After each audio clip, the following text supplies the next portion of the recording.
yoğun bir okul dönemi geride kaldı. Çocuklar büyük bir kısmı bu yaz dönemini, tatil dönemini heyecanla bekliyordu.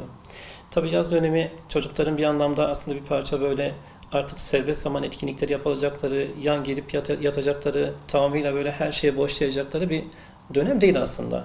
Yani yaz dönemi hani hem dinlenecekleri hem de bir anlamda öğrenecekleri, kendi kendini bir anlamda yetiştirecekleri ya da aile tarafından yönlendirebilecekleri bir dönem içerisindeler aslında.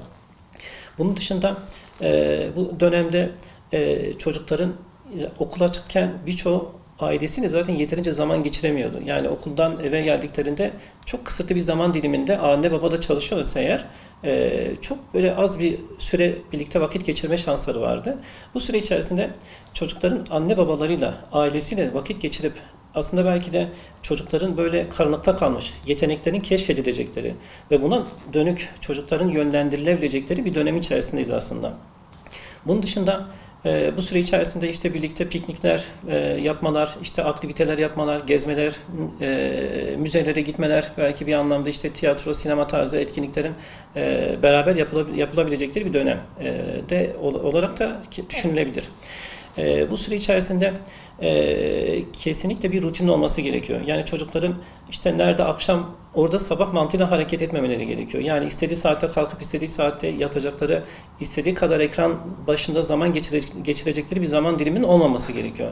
Yani çocuklarla aile arasında aslında bir anlaşmanın yapılması gerekiyor. Bir aile toplantısı yapılarak hangi saatlerde aşağı yukarı nelerin yapılabileceği belirlenmeli. Tabii bu belirlenme süreci içerisinde çok böyle aşırı katı disiplinli bir şey de olmamalı.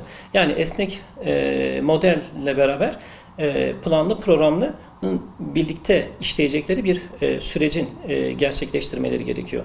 Yani çocukların diğer türlü işte ekran başında geçirecekleri zaman dilimi maalesef çok fazla artıyor. Uyku saatleri bozuluyor, beslenme saatleri bozuluyor. Bunun rutine hani bir mesai anlamında o anlaşmanın önceden yapılması gerekiyor.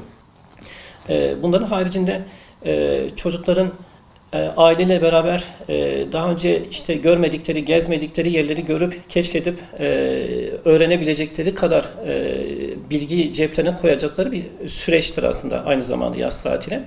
Bunun dışında belki okul döneminde eksik kalmış dersleri olabilir ya da bir anlamda hangi konuda eksikleri varsa ya da daha böyle ne bileyim zorlandıkları dersler varsa o derslerin de bir anlamda bu süre içerisinde çok böyle aşırı yine katı bir anlamda baskı yapmadan çocukların aynı zamanda hem eğlenecekleri zamandan da taviz verdirtmeden bu süre içerisinde o eksik kaldıkları derslerin telafisini yapmaları. Yani bir anlamda sadece böyle gezecekleri, eğlenecekleri böyle bir dönem olmaktan ziyade derslerin de bir anlamda eksik kaldıkları, derslerin aynı zamanda hem tekrarını yapacakları hem de bir anlamda bunlardaki eksikliklerini giderecekleri bir dönemde olması gerekiyor bu süre içerisinde.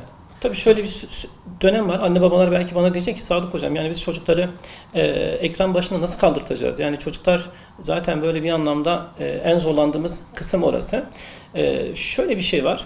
Yani çocuklar ekrana tabii ki bağımlı olabilir. Çünkü orada bir anlamda ihtiyaç duydukları işte sohbeti oradan gideriyor olabilir. Ya da bir anlamda heyecanı oradan gideriyor olabilir. Çocukların özellikle bu ekrana neden bağımlı olduklarını fark edip gerçek hayatta bunun karşılığını çocuklara bir anlamda sunmaları gerekiyor. Yani orada çok fazla işte arkadaşlara sohbet ediyorsa bu çocuk, demek ki gerçek hayatta biz bu çocukla yeterince sohbet edemiyoruz. Ya da gerçek hayatta yeterince arkadaşları belki de olmadığı için çocuk eksikliği oradan gideriyor olabilir. Ya da orada işte bir şeyler paylaşıp örneğin fotoğraf tarzı şeyler paylaşıp beğeni almaya çalışıyorsa demek ki gerçek hayatta takdir edilme ya da beğenilme ihtiyacı yeterince karşılanmıyor. Çocuklarımızı daha fazla sevip daha fazla işte ne bileyim takdir edersek, olumlu taraflarını görsek belki o eksikliği artık oradan gidermeyip real hayatta bu eksikliği tamamladığı için oraya zaten ihtiyaç duymayacaktır. Yani anne baba çocuğun elinden o telefonu çektikten sonra onun yerine neyi koyacaklarını bilirlerse bir anlamda zaten telefon bağımlılığı dediğimiz illet cazibedarlığını zaten yitirmiş olacaktır diyebiliriz. Bunun dışında bu süre içerisinde belki kitap okuma alışkanlığı yok ise geliştirilebilir. Tabii burada en önemli iş yine aile düşüyor. Dönüp baktığımızda ailelerin de bu süre içerisinde özellikle pandemi sonrası telefon bağımlılıkları, dijital bağımlılıkları artmış vaziyette. Yani anne babaların elinden de artık telefonlar düşmüyor. Onlar da bu anlamda çocuklarına kötü rol model olabiliyorlar. Anne babalar da bir anlamda bu süre içerisinde kitap okuma alışkanlıklarını böyle ailecek belli bir saat diliminde gerçekleştirip kendileri bir anlamda telefonla uğraşırken çocuklarına işte kitap okumanız gerektiğini bilincini veremezler. Yani kendileri bir anlamda o kendileri bir anlamda o örnek, rol modellik gösterip çocuklarına daha fazla bir anlamda liderlik edebilirler. Bunun için beraber belki kütüphaneye gidebilirler, evde belki bir kitap okuma köşesi yapabilirler, belki bir kitaplık dizayn edebilirler. Çocuğun sevdiği kitapları böyle teker teker bir anlamda beraber oraya yerleştirebilirler, beraber kitapçıları dolaşabilirler.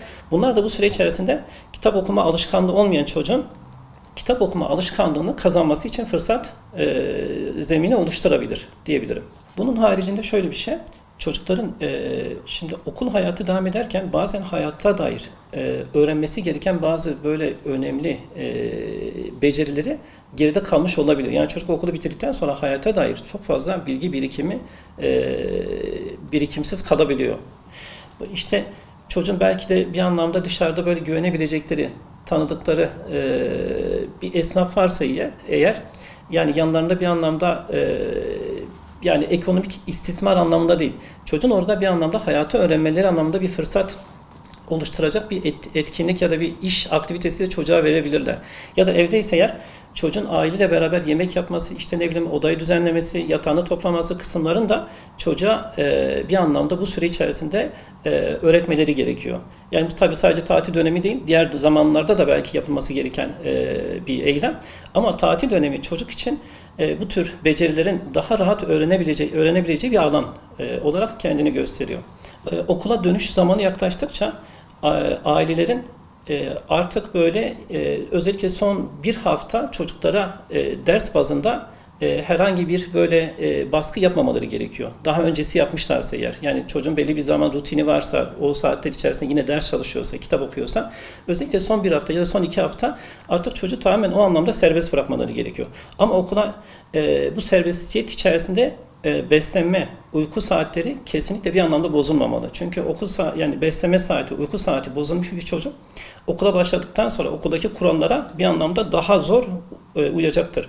Son 2 hafta serbest bırakındaki mantık da şu, biraz dinlemeleri gerekiyor. Biraz bir anlamda okuldaki zaten yoğunluk onları bir anlamda sıkacak.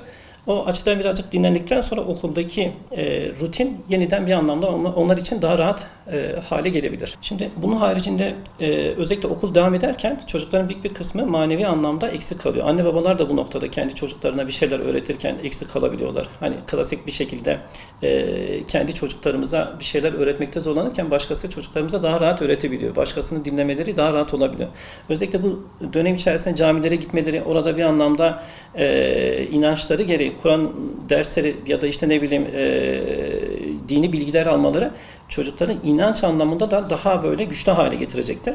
Bu inanç anlamında daha güçlü hale getirmeleri diğer taraftan hayata dair yaşayacakları zorluklar kısmında da daha böyle psikolojik anlamda daha sağlam bireyler haline gelmelerini sağlayacaktır. Ama şöyle bir bilgi var. O dönemde öğrendikleri bilgilerin okul devam ettikten sonra da aslında bir anlamda tekrarlanması gerekiyor. Yani gördüğüm şu, yaz döneminde Kur'an-ı Kerim'e geçen çocuklar yaz döneminde okul başladıktan sonra unutuyor. Yaz dönemi tekrar başlıyor, tekrar elif bağdan başlıyor. O yüzden bir anlamda ara ara nasıl ki çocukların ders çalışması gerekiyorsa okul dersleri, işte Kur'an-ı Kerim, işte elif bağ hangi kısımdaysa orayla ilgili de bir tekrarın yapılması gerekiyor ki süreç bir anlamda sağlam bir zemine otursun.